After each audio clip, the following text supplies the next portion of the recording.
Depth of Quran YouTube চ্যানেলের সম্মানিত দর্শক শ্রোতাগণের প্রতি সালাম জানাচ্ছি। আসসালামু আলাইকুম ওয়া রাহমাতুল্লাহি ওয়া বারাকাতুহু।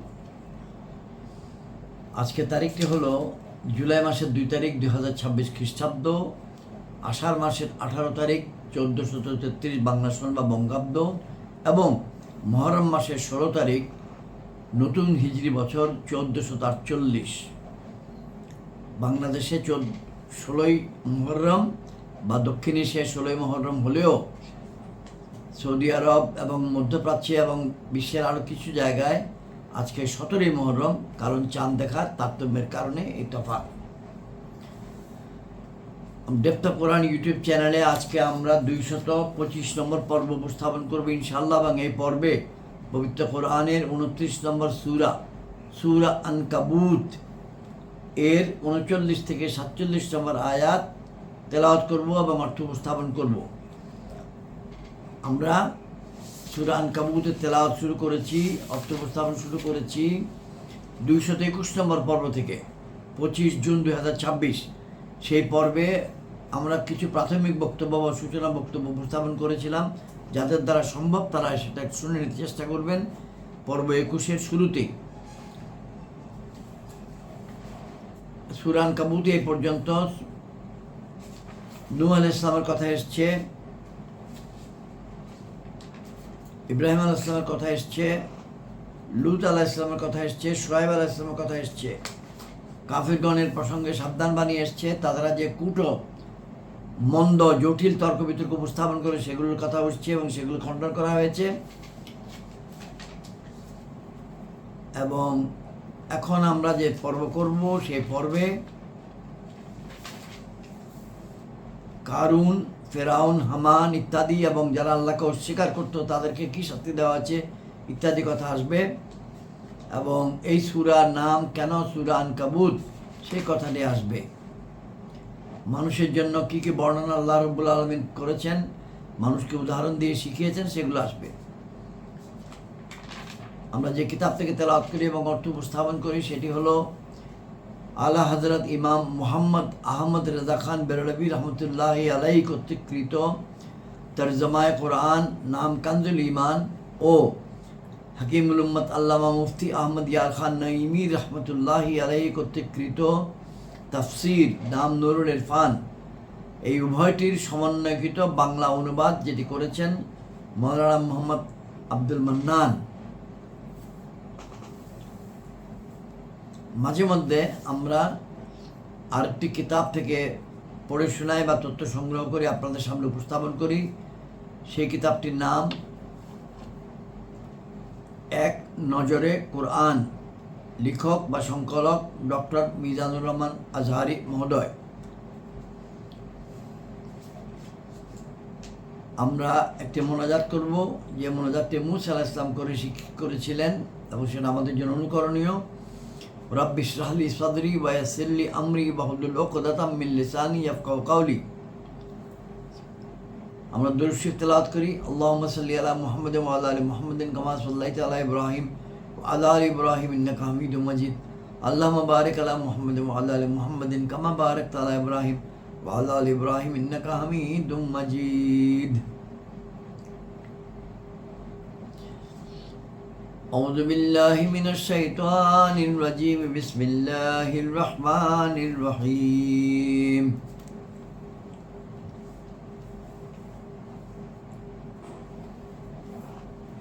وقارون وفرعون وحامان ولقد جاءهم موسى بالبينات فاستكبروا في الأرض وما كانوا سابقين فكلا أخذنا بذنبه فمنهم من أرسلنا عليه حاصبا ومنهم من أخذته الصيحة ومنهم من خسفنا به الأرض ومنهم من أغرقنا وما كان الله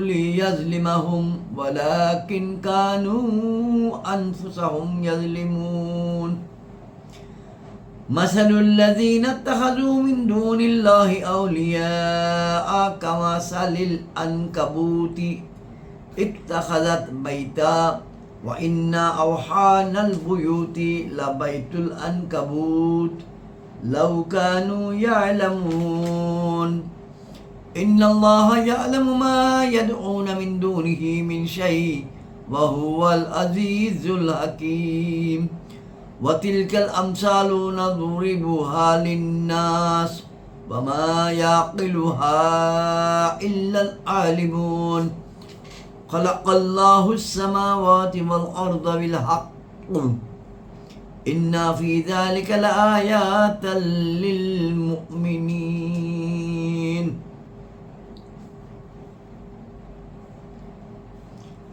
উতলু মা উহিয়া ইলাইকা মিনাল কিতাবি ওয়া আকিমিস সালাহ ইন্নাস সালাতা তানহা আনিল ফাহশাই ওয়াল মুনকার ওয়া লাযিকরুল্লাহি আকবার ওয়াল্লাহু ইয়ালামু মা তাসনাউন। ولا تجادلوا أهل الكتاب إلا بالتي هي أحسن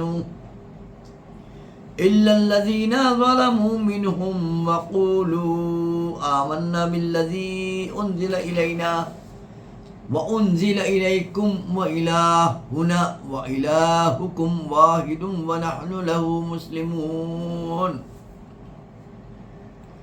وكذلك أنزلنا إليك الكتاب فالذين آتيناهم الكتاب يؤمنون به ومن هؤلاء من يؤمن به وما يجحد بآياتنا إلا الكافرون صدق الله العظيم وصدق رسوله النبي الكريم। বাংলা অর্থ, আর কারুন ফিরআউন ও হামানকে এবং নিশ্চয়ই তাদের নিকট সুস্পষ্ট নিদর্শনাদি নিয়ে এসেছে। এটা বোঝার জন্য আমরা আগের আয়াত থেকে তেলাওয়াত করে আসি, অর্থটা উপস্থাপন করে আসি। ওয়া আদম ওয়া সামুদা ওয়া قد تبين لكم من مساكنهم وزين لهم الشيطان أعمالهم فصدهم عن السبيل وكانوا مستبصرين। বাংলা অর্থ, আর আদ ও সামুদকে ধ্বংস করেছি এবং তোমাদের নিকট তাদের বসতিসমূহ সুস্পষ্টভাবে প্রতীয়মান হয়েছে এবং শয়তান তাদের কৃতকর্ম তাদের দৃষ্টিতে সুশোভিত করে দেখিয়েছে আর তাদেরকে সৎপথ থেকে নিবৃত্ত রেখেছে আর তাদের মধ্যে বোধশক্তি ছিল। আর হারুন ও ফিরআউন ও হামানকে এবং নিশ্চয়ই মূসা তাদের নিকট সুস্পষ্ট নিদর্শনাদি নিয়ে এসেছে। অতঃপর তারা ভূপৃষ্ঠে অহংকার করেছে এবং তারা আমার আয়ত্ত থেকে বের হয়ে যাওয়ার মতো ছিল না। এখানে টিকা আছে 94, 95, 96 এবং তিনটা পড়ে শোনাচ্ছি। পেজ 1064, টিকা 94। বোঝা গেল যে দ্বীনের একটিমাত্র বিষয়কে অস্বীকারী তারই মতো কাফির যে ব্যক্তি সমস্ত বিষয়কে অস্বীকার করে। কেননা মহান রব কারুনকে যে শুধু জাকাত অস্বীকার করেছিল, সেই কারুনকে ফিরআউন হামানের সাথে উল্লেখ করেছেন, যারা ধর্মীয় সমস্ত বিষয় অর্থাৎ তাওহীদ ও নবুয়ত ইত্যাদিকে অস্বীকার করত। এই কারণেই সিদ্দিক আকবর হযরত আবু বকর সিদ্দিক রাদিয়াল্লাহু আনহু যাকাত দিতে অস্বীকারীদের বিরুদ্ধে জিহাদের নির্দেশ দিয়েছেন, তাওবা করার পরেই ক্ষমা করেছেন। আর ভণ্ড নবী মুসাইলামা কাজ্জারের সম্প্রদায়ের বিরুদ্ধেও জিহাদ করেছেন, কারণ তারা মুরতাদ অর্থাৎ ইসলাম ত্যাগী হয়েছিল, মুসাইলামাকে নবী মেনে নিয়েছিল। টিকা 95। এখানে কারুনের উল্লেখ এই জন্য প্রথমে করেছেন যে সে বংশগতভাবে অভিজাত ছিল, হযরত মূসা আলাইহিস সালামের আত্মীয় ছিল। এ থেকে বোঝা গেল যে বংশীয় সম্মান আযাব থেকে বাঁচাতে পারে না যদি কৃতকর্ম ভালো না হয়। এতে কুরাইশ বংশীয় কাফিরদেরকে এই কথা বোঝানো উদ্দেশ্য যে তোমরা ইব্রাহিমী হবার উপর গর্ব করিও না, ঈমান আনো। এবং সর্বশেষ টিকা 96, ফিরআউন ও হামান ঈমান আনতে অস্বীকার করেছিল এবং কারুন যাকাত দিতে অস্বীকার করেছিল। টিকা 97, সেটা হচ্ছে সমস্ত কাফির সম্প্রদায়কে আল্লাহ রাব্বুল আলামিন বলছেন প্রত্যেককে পাকড়াও করেছি। এখানে শুধু উল্লেখিত 3 জনের কথা বোঝানোটা উদ্দেশ্য নয়, যেমন পরবর্তী আয়াত 40-এ প্রতীয়মান হচ্ছে। এখন আয়াত 40, অতঃপর তাদের প্রত্যেককে আমি তাদের পাপের জন্য পাকড়াও করেছি, সুতরাং তাদের মধ্যে কারো উপর আমি পাথর বর্ষণ করেছি, তাদের কাউকে ভয়ানক ধ্বনি বা আওয়াজ পেয়ে বসেছে, আর তাদের মধ্যে কাউকে ভূগর্ভে ধসিয়ে ফেলেছি এবং তাদের মধ্যে কাউকে ডুবিয়ে মেরেছি। এবং আল্লাহর জন্য শোভা পেত না যে তিনি তাদের প্রতি জুলুম করতেন। হ্যাঁ, তারা নিজেরাই নিজেদের আত্মার প্রতি জুলুম করেছিল। টিকা 99, সুতরাং লূত সম্প্রদায়ের উপরে পাথর বর্ষণ করা হয়েছিল। সামুদ সম্প্রদায়ের নিকট বিকট আওয়াজ এসেছিল এবং তারা ধ্বংসপ্রাপ্ত হয়েছিল। কারুনকে মাটিতে ধসিয়ে দেওয়া হয়েছিল। নূহ সম্প্রদায় নিমজ্জিত হলো। এইসব ঘটনা থেকে শিক্ষা অর্জন করা চাই। আয়াত 41, এখান থেকেই এই সূরার নামকরণ। আর তাদের উপমা, যারা আল্লাহ ব্যতীত অন্য মালিক স্থির করেছে, তাদের উপমা মাকড়সার মতো।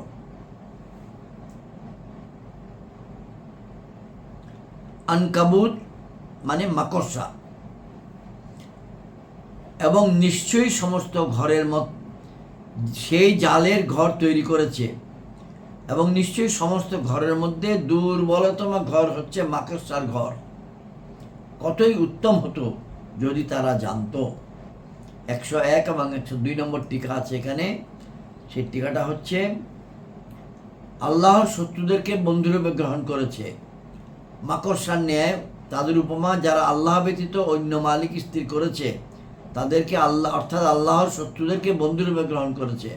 তারা হচ্ছে আউলিয়া মিন দুনিল্লাহ, আল্লাহ ব্যতীত তারই মোকাবেলার বন্ধু। আল্লাহর বন্ধু হলেন আল্লাহর ওলিগণ।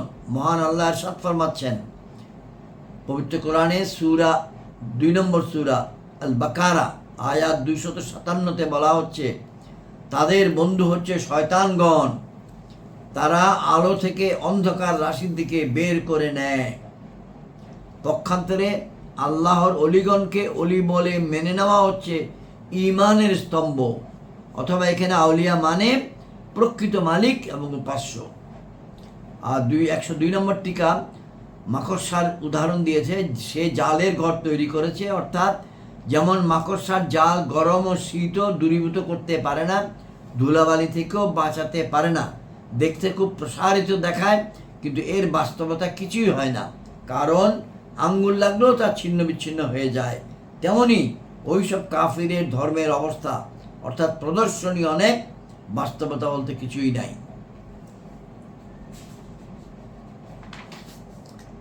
আয়াত 42, আল্লাহ জানেন যে বস্তুর তারা তাঁকে ব্যতীত পূজা করছে এবং তিনিই সম্মান ও বাস্তব জ্ঞানের অধিকারী।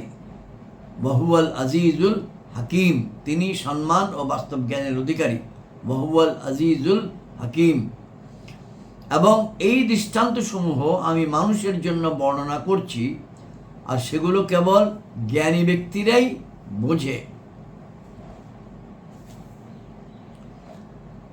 টিকাতে বলা হচ্ছে 107 নম্বর টিকা, পেজ 1066, যে এটা আপনার জন্য বলা হচ্ছে না হে মাহবুব, কারণ আপনি শুরু থেকেই জ্ঞানী ও খোদা পরিচিতি সমৃদ্ধ হয়ে সৃষ্টি হয়েছেন। 108 নম্বর আয়াত, আল্লাহ আসমান ও জমিন সত্য তৈরি করেছেন, নিশ্চয়ই তাতে অবশ্যই নিদর্শন রয়েছে মুসলমানদের জন্য। যেহেতু টিকা নম্বর 109, পেজ 1066, নিশ্চয়ই তাতে অবশ্য নিদর্শন রয়েছে মুসলমানদের জন্য, মানে যেহেতু আসমান ও জমিনের সৃষ্টিতে চিন্তাভাবনা করে আল্লাহ পরিচিতি শুধু মুমিনরাই অর্জন করে, এ কারণে তাদের কথা উল্লেখ করা হয়েছে, অন্যথায় এটা সবার জন্য শিক্ষা গ্রহণের উপায় নয়। এখানে 20তম পারা অর্থাৎ 20 নম্বর পারা শেষ হলো, 21 নম্বর পারা শুরু হচ্ছে সূরা আনকাবুতের 45 নম্বর আয়াত দিয়ে। 45 নম্বর আয়াত, হে মাহবুব পাঠ করুন যে কিতাব আপনার প্রতি ওহী করা হয়েছে এবং নামাজ কায়েম করুন। নিশ্চয়ই নামাজ অশ্লীল ও মন্দ কাজ থেকে বিরত রাখে এবং নিশ্চয়ই আল্লাহর স্মরণ সর্বাপেক্ষা বড় এবং আল্লাহ জানেন যা তোমরা করো। দুইটা টিকা অন্তত গুরুত্বপূর্ণ, 111 এবং 113। হে মাহবুব পাঠ করুন যে কিতাব আপনার প্রতি ওহী করা হয়েছে এবং নামাজ কায়েম করুন। এ প্রসঙ্গে বলা হচ্ছে, হে মাহবুব আপনি আপনার উম্মতের নামাজ কায়েম ও দুরুস্ত করে দিন, অর্থাৎ তাদেরকে পড়িয়ে দেখিয়ে দিন যাতে তারা আপনাকে অনুসরণ করতে পারে। শর্তব্য বা টু বি রিমেম্বার্ড, জাহাজের যাত্রী ও কাপ্তান সবাই আরোহণ করে, কিন্তু যাত্রীরা আরোহণ করে পার হওয়ার জন্য আর কাপ্তান আরোহণ করে পার করানোর জন্য। এই কারণে যাত্রী ভাড়া দিয়ে আর কাপ্তান বেতন নিয়ে আরোহণ করেন। ইসলাম রূপী জাহাজেও মুমিনগণ ও নবী সবাই আরোহণ করেন, কিন্তু মুমিন পার হওয়ার জন্য আর হুজুর পার করানোর জন্য। রসুল পাক সাল্লাল্লাহু আলাইহি ওয়াসাল্লাম পার করানোর জন্য। আমরা নামাজ পড়ি ক্ষমা পাওয়ার জন্য, রাসূলুল্লাহ সাল্লাল্লাহু আলাইহি ওয়াসাল্লাম পড়েন আমাদেরকে শিক্ষা দেওয়ার জন্য। উম্মত ও নবী সবার উপর নামাজ ফরজ, কিন্তু ফরজের ধরন ও মানের মধ্যে পার্থক্য রয়েছে। আর এরপরে হচ্ছে যে নিশ্চয়ই নামাজ অশ্লীল মন্দ কাজ থেকে বিরত রাখে এবং নিশ্চয়ই আল্লাহর স্মরণ সর্বাপেক্ষা বড় এবং আল্লাহ জানেন যা তোমরা করো। টিকা 112, যে জিনিস শুদ্ধ বিবেকের নিকট নিরিখে মন্দ সাব্যস্ত হয় তাই হচ্ছে ফুহুশ অশ্লীল, যা শুধু শরীয়ত মতে নিষিদ্ধ হয় তা হচ্ছে মুনকার গর্হিত। আমি আবার রিপিট করি, যে জিনিস শুদ্ধ বিবেকের নিরিখে মন্দ সাব্যস্ত হয় তা হচ্ছে ফুহুশ অশ্লীল, যা শুধু শরীয়ত মতে নিষিদ্ধ হয় তা হচ্ছে মুনকার। যেমন জিনা, মূর্তি পূজা। বিশুদ্ধ নামাজ যা নিয়মিতভাবে ও একাগ্র চিত্তে সম্পন্ন করা হয় অবশ্যই বদ অভ্যাসগুলিকে ছাড়িয়ে দেয়। যেই সব নামাজি মানুষ বদ অভ্যাসগুলি থেকে সরে যায় না, প্রকৃতপক্ষে তারা বিশুদ্ধভাবে নামাজ পড়ে না। মুনাফিকগণ আজকালকার মির্জাই প্রমুখ নামাজের প্রতি খুবই যত্নবান, কিন্তু অশ্লীলতা ও গর্হিত কাজ থেকে বিরত থাকে না, কেননা তারা নামাজ বিশুদ্ধভাবে পড়ে না। আশেকগণ বলেন, এখানে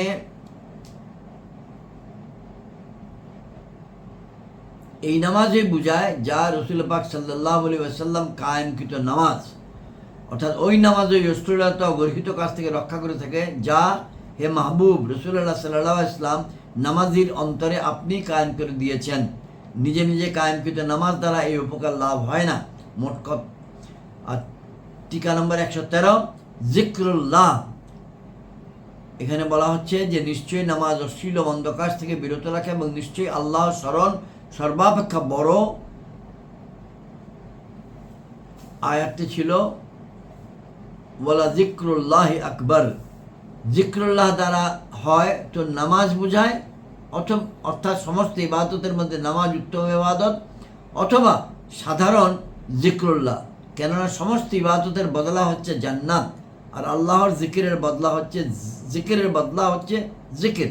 মহান রব এরশাদ ফরমাচ্ছেন, ফাজকুরুনি আযকুরুকুম, তোমরা আমাকে স্মরণ করো আমি তোমাদেরকে স্মরণ করব। সূরা বাকারা আয়াত 152। অথবা জিকির মানে রাসূলুল্লাহ সাল্লাল্লাহু আলাইহি ওয়াসাল্লাম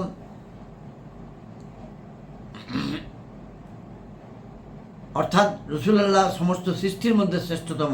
মহান রব এরশাদ ফরমাচ্ছেন সূরা 65 আয়াত 10 থেকে 11। এখন আমরা সেখানে তেলাওয়াত করতে যাই নেই, অগ্রিম। তার বাংলা অর্থ হচ্ছে, নিশ্চয়ই আল্লাহ তোমাদের জন্য সম্মান অবতারণ করেছেন ওই রসুলকে।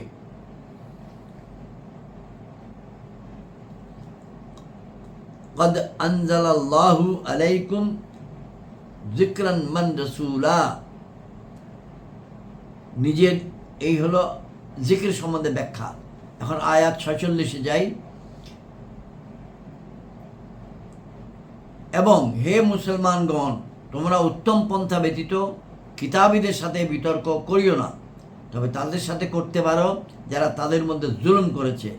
আর বলো, আমরা ঈমান এনেছি সেটারই উপর যা আমাদের প্রতি অবতীর্ণ হয়েছে এবং যা তোমাদের প্রতি অবতীর্ণ হয়েছে, আর আমাদের এবং তোমাদের একই উপাস্য, এবং আমরা তার সামনে আত্মসমর্পণকারী। এখানে টিকা 117। এই ক্রমবিন্যাস থেকে কয়েকটি মাসায়লা প্রতীয়মান হয়। 1 নম্বর, আমাদের ঈমান কোরআনে করিমের উপর সবার আগেই হয়েছে, অন্যান্য আসমানি কিতাবের উপর পরে হয়েছে।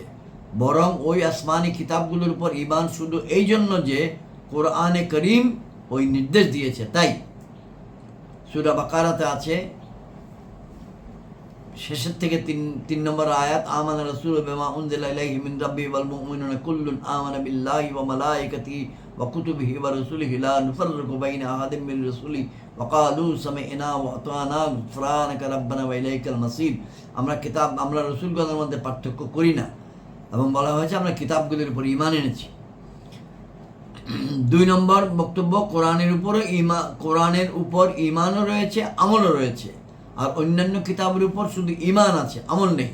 নবী সাল্লাল্লাহু তাআলা আলাইহি ওয়াসাল্লাম ইরশাদ ফরমান, যখন কিতাবী তাওরীত ইত্যাদির কোনো বিষয়বস্তু বর্ণনা করে তখন না তাদের সত্যায়ন করবে না মিথ্যা প্রতিপন্ন করবে, বরং এই কথা বলে দেবে, আমরা আল্লাহ তাআলা তার কিতাবগুলির উপর ঈমান এনেছি। আয়াত 47, অর্থাৎ হে মাহবুব, অনুরূপভাবে আপনার প্রতি কিতাব অবতীর্ণ করেছি, সুতরাং ওই সব লোক যাদেরকে আমি কিতাব প্রদান করেছি তারা সেটার প্রতি ঈমান আনে, আর এদের থেকেও কিছু লোক এমন রয়েছে যারা সেটার উপর ঈমান আনে, এবং আমার নিদর্শনসমূহকে কেউ অস্বীকার করে না, কাফিরগণ ব্যতীত।